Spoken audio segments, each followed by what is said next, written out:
Well, I'm pretty much useless in the morning until I've had my first cup of coffee. I'm usually even too lazy, ironically, to operate a coffee press or an espresso pot. But I happened upon a pretty cool way to make coffee that I think is maybe the best tasting extraction I've ever had. It's blender brewed, and it'll make a hot or an iced coffee. First, add a 20-ounce cup of water and 2 tablespoons of coffee beans to the blender jar. Set your blender to the smoothie setting. If you don't have a smoothie setting, set it to low speed and then turn it on and gradually increase to high speed and let it blend for about a minute before you switch it off.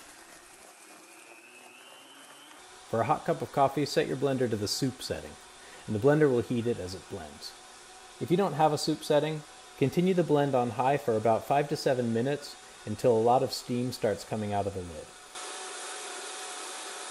To filter the coffee, I cut open a few nylon tea bags and I used the nylon to line a strainer.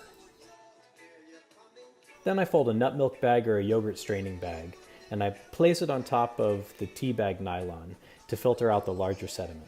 This isn't really necessary, but without it, the nylon tea bag cloth will start to clog and it'll need to be rinsed out a few times. You start to see how beautiful this coffee brew is when you begin to pour it through the filter.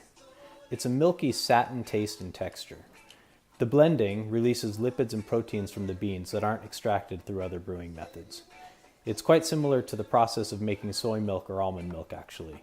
So I guess it makes sense to think of this drink as a sort of coffee bean milk instead of a coffee in the traditional sense. If you don't have a fancy Vitamix or Blendtec blender, it'll still work in a standard blender, it just takes a bit longer.